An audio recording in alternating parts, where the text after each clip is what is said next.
आज हम पढ़ने वाले हैं फाइनाइट स्टेट मशीन या परिमित अवस्था यंत्र।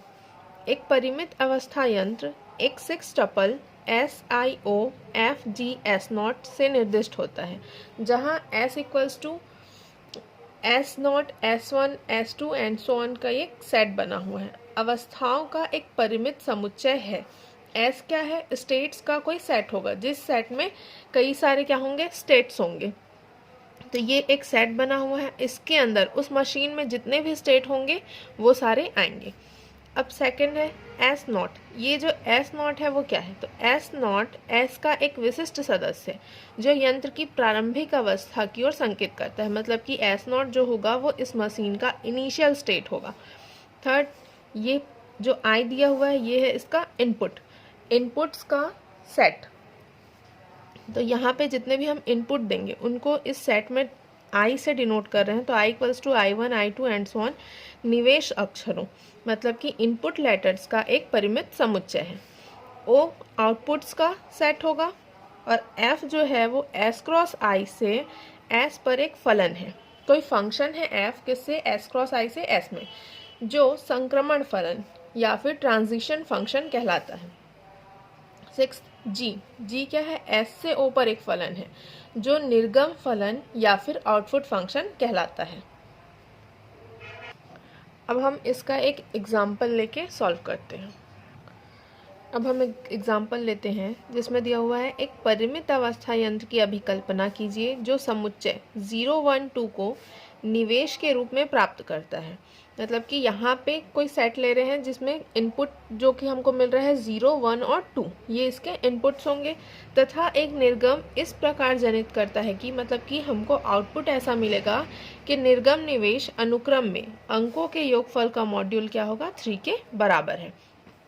तो इस मॉड्यूल 3 के लिए हमको कोई फाइनाइट स्टेट मशीन डिज़ाइन करनी है। तो अब इसके लिए हम यंत्र की अवस्था का प्रयोग निम्नांकित स्थिति में निरूपित करने में करते हैं। तो इसके लिए हम 3 केसेस ले रहे हैं। फर्स्ट क्या ले रहे हैं? निर्गम 0 होना चाहिए।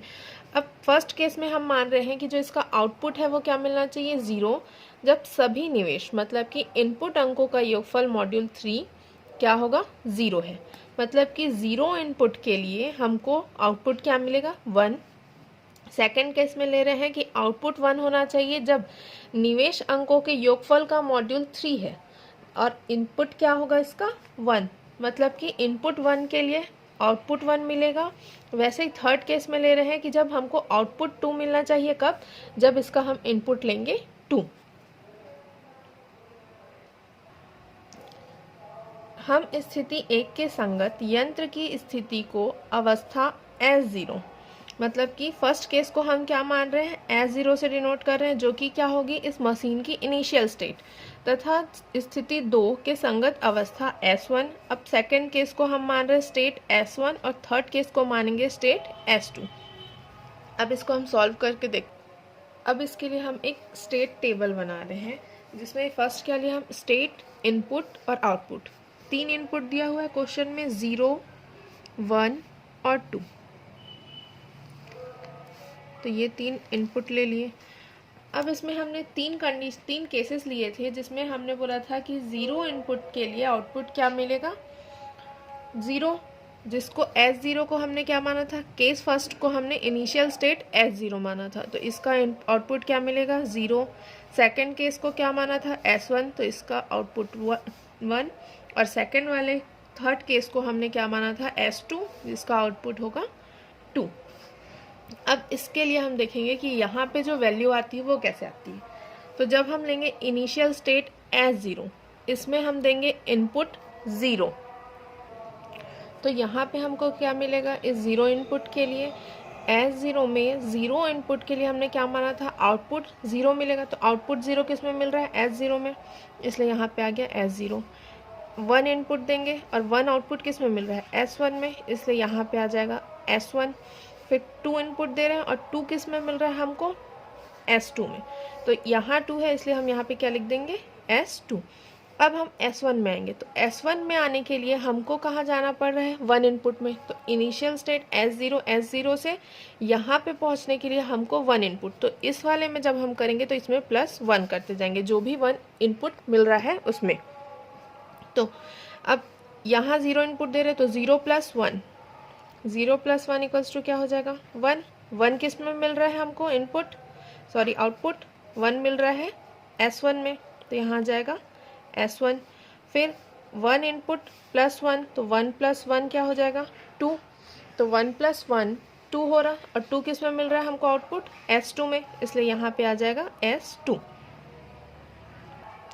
अब हम इस S1 में 2 इनपुट दे रहे हैं और इसमें +1 करेंगे तो क्या हो जाएगा 2 + 1, इसकी वैल्यू क्या आ रही 3, लेकिन क्वेश्चन में क्या बोला है कि मॉड्यूलो 3 के लिए निकालना है, तो इसका मॉड्यूलो 3 जब निकालते हैं तो 1 + 2 + 3 1 = 3 है, तो मॉड्यूलो में क्या होगा वैल्यू आ सकती है हमारी 0 1 2, मतलब कि 3 या उससे बड़ी वैल्यू नहीं आ सकती, इसलिए हम इसको क्या कर देते हैं मॉड्यूलो के लिए 3 को इससे माइनस कर देंगे, तो 3 - 3 करेंगे तो वैल्यू हमको क्या मिल जाएगी 0, इसलिए यहाँ हमको क्या मिलेगा 0, तो 0 कहाँ पे मिल रहा S0 पे, इसलिए यहाँ पे लिख देंगे S0। फिर सेकंड S2, S2 में पहुँचने के लिए हमको क्या करना पड़ रहा है, यहाँ पे हम लोग इनपुट दे रहे हैं 2, तो इस 2 को अब 2 लेके अब इसमें सब में ऐड करते जाएंगे, तो 2 + 0, तो 2 + 0 तो 2 ही आएगा, तो 2 किस में है S2 में, तो यहाँ आ गया S2। फिर 1 इनपुट देंगे तो 2 + 1, तो 2 + 1 वापस क्या मिल जाएगा हमको 3, तो 3 - 3 कर देंगे तो वैल्यू क्या आ जाएगी 0, और 0 आउटपुट किस में मिल रहा S0 में, इसलिए यहाँ पे हम लिख दिए S0।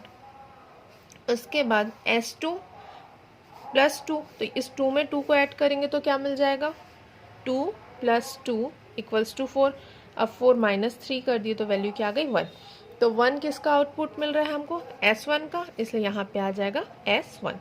तो ये कंप्लीट हो गया हमारा स्टेट टेबल। अब स्टेट टेबल के बाद हम देखेंगे स्टेट ग्राफ इसका। अब हम क्या करते हैं, इसका ग्राफ बनाने के लिए पहले तीनों स्टेट्स को लिख लेते हैं, S0 S1 और S2।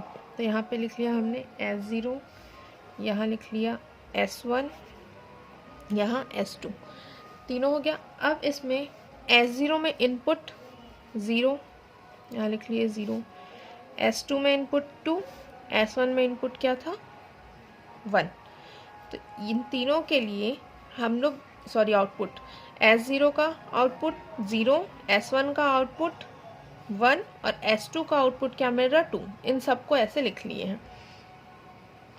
अब इसके बाद चेक करना है कि कौन से स्टेट में क्या इनपुट देने पे बाद वो जा रहा है, तो S0 में 0 इनपुट देने पे वो कहाँ आ रहा है S0 में ही आ रहा, तो S0 में हम 0 इनपुट देंगे तो ये वापस यहीं पे आ जाएगा, क्या इनपुट देने पे 0।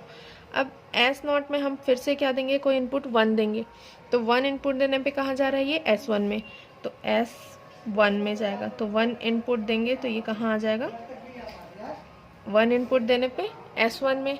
फिर S0 पे 2 इनपुट देंगे तो कहाँ आ जाएगा S2 में, S0 में 2 इनपुट देने पे 2 में, तो ये आ गया 2 में।